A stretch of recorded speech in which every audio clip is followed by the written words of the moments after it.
Em 24 horas, foram mais de 41 mil novos casos conhecidos. Total de casos passou dos 31 milhões. E a média de casos está em alta bem significativa de 48% na comparação com 2 semanas atrás. São mais de 26 mil novos casos por dia. A Covid-19 não deixou de ser notícia em mais de 2 anos de pandemia. Mas nas últimas semanas, especialmente, a notícia não tem sido boa. A média móvel de casos da doença é a mais alta em 2 meses no Brasil. E as internações por Covid também voltaram a crescer. Ainda é cedo para falar em uma nova onda de contágio, como aqui voltou a pressionar o sistema de saúde no início do ano, com a expansão da variante Ômicron. Mas um item que andava meio sumido ultimamente está de volta: a máscara. O Comitê Científico do Governo de São Paulo voltou a recomendar o uso da proteção facial em lugares fechados. A Prefeitura fez a mesma coisa. A justificativa é de que, apesar do cenário ainda favorável em relação ao pico da pandemia, houve um aumento no número de casos e hospitalizações. O número de pessoas internadas em UTIs e enfermarias com a chamada Síndrome Respiratória Aguda Grave no estado é o maior desde fevereiro. Outras cidades também discutem a retomada das máscaras na prevenção e na redução do risco de contágio por Covid. A orientação vale principalmente para lugares como escritórios, salas de aula, cinemas, locais em que a transmissão do vírus pode ser mais acentuada. Em alguns casos, a recomendação virou obrigatoriedade. O aumento no número de casos de Covid no Brasil levou diversas cidades a recomendar ou tornar obrigatório o uso de máscaras em escolas. Qual é o risco de uma nova onda de contágio por Covid? É hora de a população em geral voltar a usar máscaras? Quem deve se preocupar mais? E qual é o cenário mais provável para o futuro da pandemia? Esses são os temas do Ao Ponto desta quinta-feira. Eu sou Elisa Martins, estou com a Carolina Moran durante as férias do Roberto Maltic e neste episódio conversamos com o coordenador do Centro de Contingência da Covid-19 do estado de São Paulo, o médico Paulo Menezes, e com o infectologista Júlio Croda, professor da Universidade Federal do Mato Grosso do Sul e pesquisador da Fundação Oswaldo Cruz. Fique com a gente!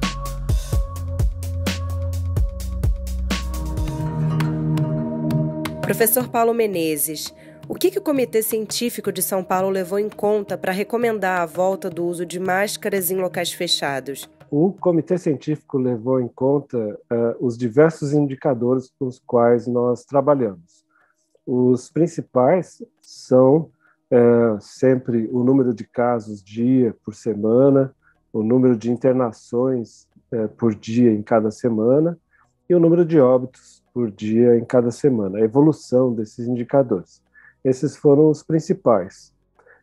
Mas nós também usamos outros indicadores, como, por exemplo, a proporção de testes realizados positivos, que é também um indicador que ajuda a entender o que está acontecendo. E isso vem crescendo, particularmente nos laboratórios privados, que fazem muitos testes, vem sendo notado esse aumento de positividade. E também algumas indicações indiretas ou não quantificáveis, como movimento em clínicas, em prontos atendimentos. Então, tudo isso junto mostrou que já vem mostrando há algumas semanas que há uma transmissão que tem aumentado do vírus, levando ao aumento de casos e vinha levando ao aumento discreto de internações nas 3 semanas anteriores à semana passada. Na semana passada, nós tivemos aqui no estado de São Paulo um aumento de 40% no número de internações diárias por casos confirmados ou suspeitos de Covid-19. Frente a essa situação, nós entendemos que seria importante uma medida ou uma recomendação que pudesse, principalmente, chamar a atenção da população para o fato de que a pandemia não acabou, de que nós continuamos tendo que ter cuidados e, portanto, essa recomendação que inclui o uso de máscaras em ambientes fechados. E essa orientação, ela vale para grupos específicos ou para a população em geral? As recomendações incluem a população geral, especialmente nos ambientes fechados, e os mais vulneráveis em qualquer situação externa ao seu domicílio, inclusive ambientes abertos. O risco de transmissão em ambientes abertos é muito pequeno, mas há pessoas que têm uma vulnerabilidade muito grande. Por exemplo, os muito idosos, os octogenários, nonagenários, eles devem procurar se proteger, porque uma infecção pode causar um quadro mais sério, particularmente nesses grupos. Agora, professor, esse crescimento do número de casos e de internações já se reflete também no número de mortes, ou pode vir a se refletir?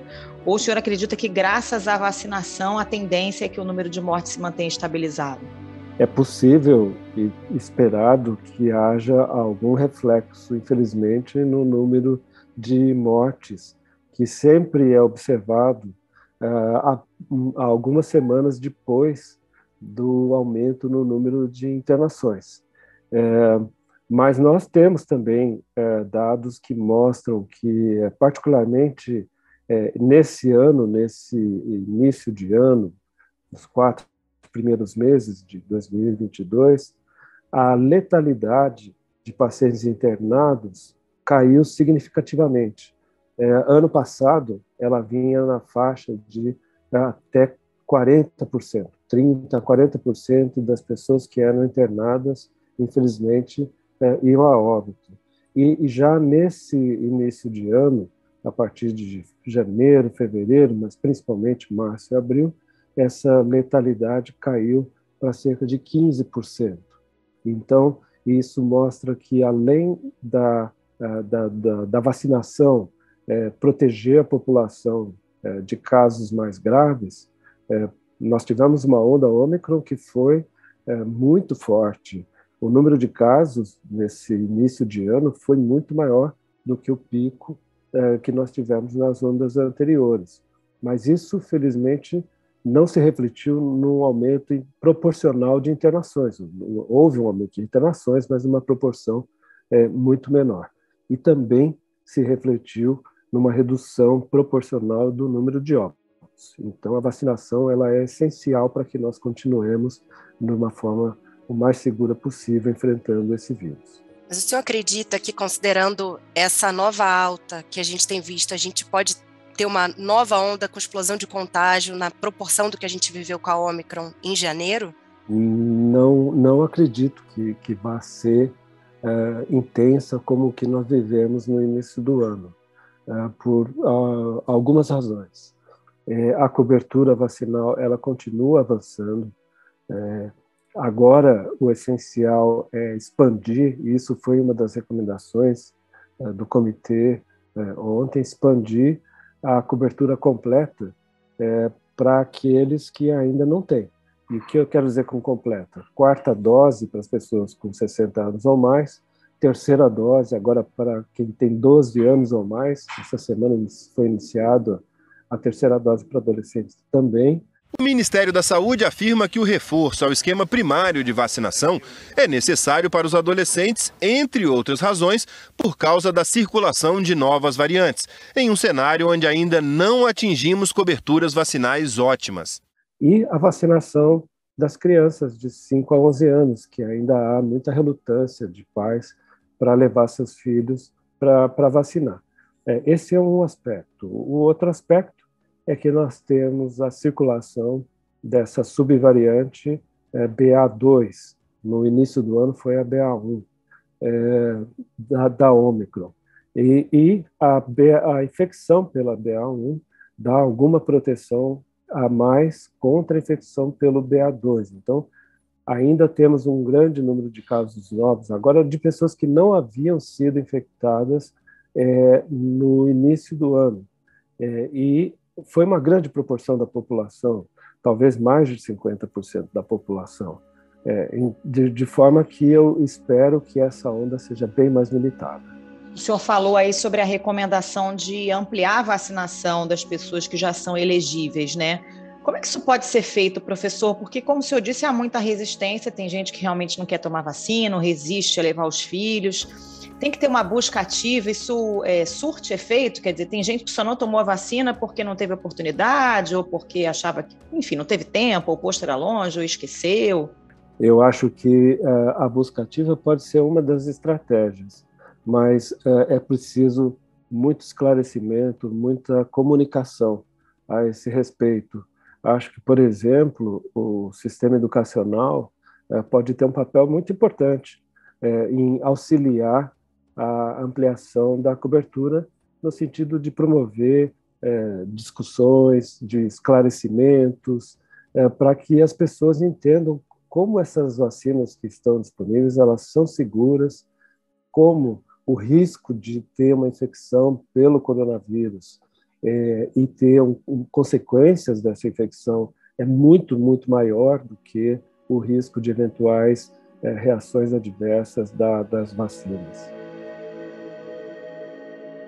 Professor, vocês no comitê científico analisam a possibilidade de recomendar outras medidas de restrição, além da volta de uso das máscaras em local fechado, algumas outras medidas de isolamento, ou uso de máscara em local aberto, lembrando que é uma recomendação, né? O uso de máscara só volta a se tornar obrigatório se as autoridades, o governo do estado e as prefeituras assim determinarem, né? Exatamente. Eu não vejo necessidade de outras medidas até o momento. A pandemia vive trazendo surpresas para a gente, novos desafios que não eram esperados. A própria variante Ômicron foi uma dessas surpresas e desafios. Mas, nesse momento, eu não vejo. Inclusive, eu vejo que em outros países, por exemplo, a situação não é muito diferente da nossa. Talvez nós até tenhamos atualmente um nível de proteção, vamos dizer, maior do que vários países desenvolvidos. Na Europa, por exemplo, vários países não utilizam, não obrigam as pessoas a utilizar máscara em nenhuma situação, seja em ambiente aberto ou fechado. Nos Estados Unidos existem estados que voltaram a exigir máscara, outros não. Então, acho que é muito mais incentivar a vacinação, que ela seja o mais ampla possível e que as pessoas tenham cuidado em situações de maior risco de exposição, e especialmente aqueles que são mais vulneráveis, que têm mais chance de desenvolver doenças mais graves, como os mais idosos com comorbidades. Professor Paulo Menezes, muito obrigada pela participação, bom trabalho para o senhor. Obrigada, professora, até a próxima. Muito obrigado, bom trabalho para vocês também.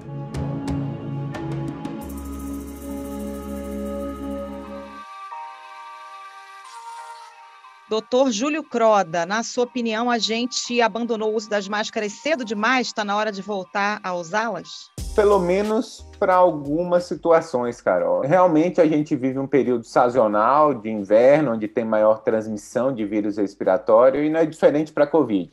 A gente já vê o aumento de número de casos, claramente, da positividade dos testes em alguns estados de hospitalização. Então é um momento de muita atenção e, eventualmente, uma recomendação de retornar ao uso de máscara, principalmente naqueles locais de elevada transmissão, ambientes fechados, com aglomeração, por população de alto risco para hospitalização e óbito, como os idosos e o imunossuprimido. E que espaços, principalmente, seriam esses? Em algumas escolas, por exemplo, já existe um movimento de retomada do uso de máscaras, pensando especialmente em crianças pequenas que não são vacinadas para a Covid, né? E a gente está também observando um aumento muito importante de hospitalizações em crianças, principalmente menores de 11 anos. Em menores de 5 anos, existe um aumento importante da circulação de vírus sincicial respiratório. A gente não tem vacina para esse vírus e está levando as crianças às emergências, internações hospitalares e sobrecarga em alguns estados nos serviços de saúde, como, por exemplo, foi no estado de Pernambuco nas últimas semanas. Então, a máscara em si protege contra o Covid, mas para essas outras doenças também, a máscara protege, evita a transmissão. Então, a escola é um ambiente favorável para essa transmissão, para aumento de internações em crianças, e a máscara protege não só para o Covid, mas para outras doenças respiratórias, que inclusive são mais frequentes do que o próprio Covid nesse momento no Brasil. Doutor, qual o cenário hoje da pandemia aqui no Brasil? A Covid está acelerando nas diferentes regiões de forma homogênea? Ou a gente tem, como já tivemos em momentos anteriores, uma aceleração em alguns estados e outros ainda não? A gente tem uma aceleração diferenciada, né? Principalmente na região que a gente chama de Centro-Sul, região Sudeste, parte do Centro-Oeste e região Sul. É justamente a região que está entrando no outono e inverno mais marcante, que nesse momento, historicamente, tem um risco maior de transmissão de vírus respiratório. A região norte se comporta de outra forma, né? O inverno amazônico é em outro período, entre dezembro e janeiro, e a região nordeste também se comporta um pouco diferente. Então, a gente vê um crescimento, principalmente do Covid, mas também de outros vírus respiratórios, nos estados do Sul, Sudeste e parte do Centro-Oeste. Nesse cenário, doutor, o senhor vê que a recomendação possa virar uma obrigatoriedade geral na questão das máscaras ou outras medidas aí de prevenção? A gente vê uma retomada dessas medidas mais restritivas? Tudo depende da sobrecarga nos serviços de saúde, né? Ainda bem que com a vacinação, pelo menos no que diz respeito ao Covid, à influenza, a doença se torna menos grave, com menor letalidade, com menos sobrecarga nos serviços de saúde, principalmente no que diz respeito a leitos hospitalares e de terapia intensiva. Então, enquanto não houver essa pressão sobre o sistema de saúde, por enquanto a gente não observa isso, olhando os indicadores de taxa de ocupação de leitos de terapia intensiva, não existe uma necessidade urgente da retomada da obrigatoriedade do uso de máscara ou, eventualmente, medidas restritivas. Doutor Júlio, a gente ouviu há pouco aqui também no podcast o doutor Paulo Menezes, do Comitê Científico de São Paulo, e eu vou fazer a mesma pergunta para o senhor. Se o senhor acredita que a gente está diante aí da possibilidade de uma nova onda da magnitude que tivemos com a Ômicron em janeiro e também com o aumento do número de mortes, ou agora deve ser uma onda menos intensa? A gente está diante de uma nova onda com aumento de casos importantes, né? Talvez próximo à onda da Ômicron, mas em termos de hospitalização e óbito, muito provavelmente o impacto vai ser menor. O Instituto Todos pela Saúde já identificou que muito provavelmente existe a presença da variante BA4, BA5, que é uma variante que tem mais escape de resposta imune e pode estar associado a essa nova onda, assim como foi visto na África do Sul. A primeira onda da Ômicron, que a gente chama a Ômicron original de BA1, e agora uma nova onda associada a essa nova variante que tem mais escape de resposta imune. É uma subvariante da Ômicron que a gente chama de BA4, BA5. Na África do Sul, que essa quinta onda já está em queda, foi associado ao aumento de casos muito subnotificado, de menor intensidade que a primeira onda de Ômicron, mas o número de pessoas internadas e óbitos bem menor. Então, aqui no Brasil, a gente tem uma cobertura vacinal maior do que a África do Sul, então a gente espera que a gente vai ter uma nova onda, entretanto, com a desproporção em termos de hospitalização em óbito, muito menos hospitalização em óbito do que foi, por exemplo, a onda da Ômicron e que foi, eventualmente, a onda da Gama, que foi o pior momento da pandemia no Brasil.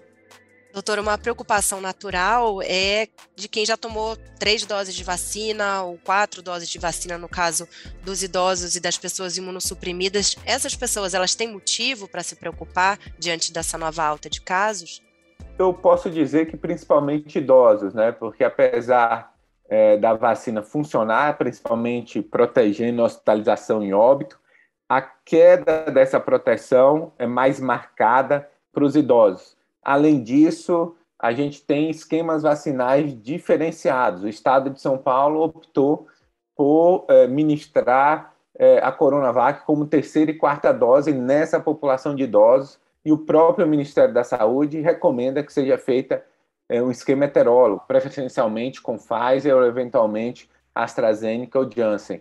Então a gente pode observar nessa população talvez um risco aumentado por conta dessa queda da proteção mais acentuada ao longo do tempo, ou eventualmente pela utilização de esquemas vacinais menos eficientes para essa população, como foi feito no estado de São Paulo. Então a gente vai ter que observar os números, mas a atenção fica principalmente para os idosos, então é importante que os idosos, mesmo completamente vacinados, nesse momento de elevada transmissão, tenham que se proteger, evitar aglomeração, utilizar máscara, eventualmente, se você tem que ir por um lugar fechado, associado à aglomeração e, portanto, maior transmissão.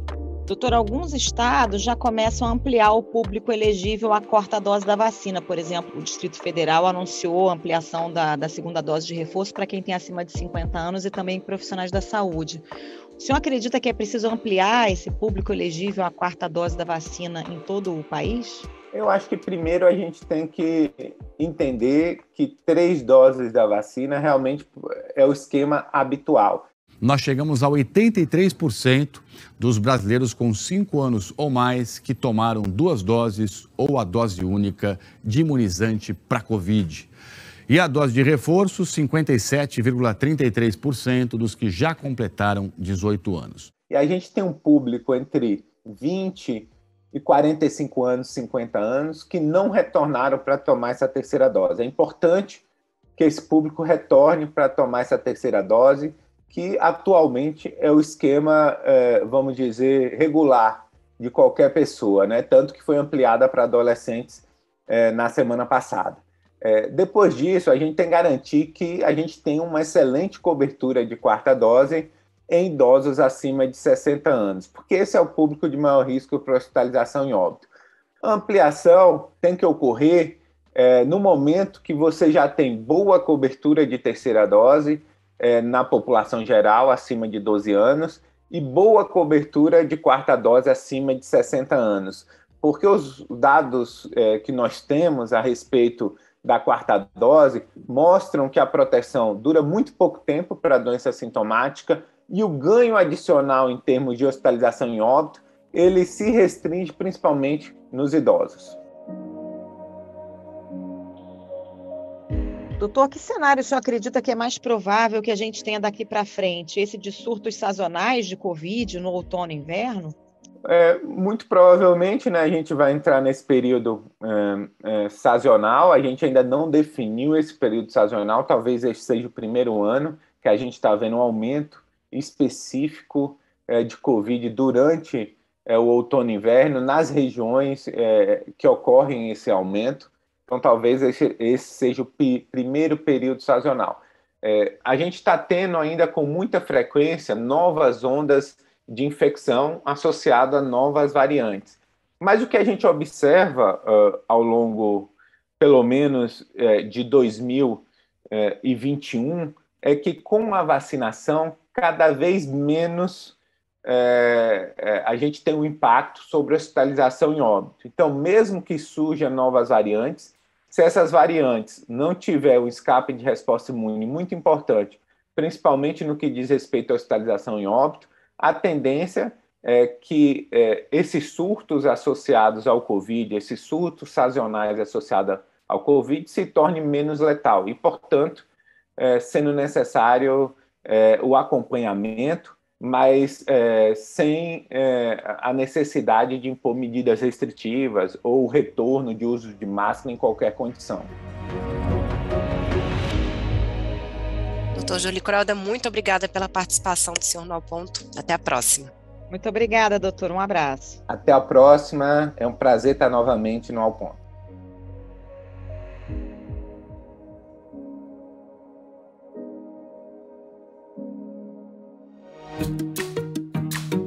Esse foi o Ao Ponto de hoje, o podcast diário da redação do Globo. Nessa conversa, a gente conta com a participação de toda a equipe do jornal, as mesmas pessoas que levam até você informação e análise de qualidade todos os dias. Quer saber mais? Assine o Globo. Acesse assineoglobo.com.br e confira todas as notícias e reportagens especiais. A produção é da Roberta de Souza e a edição é do Luan Oliveira. Amanhã tem mais. Até mais.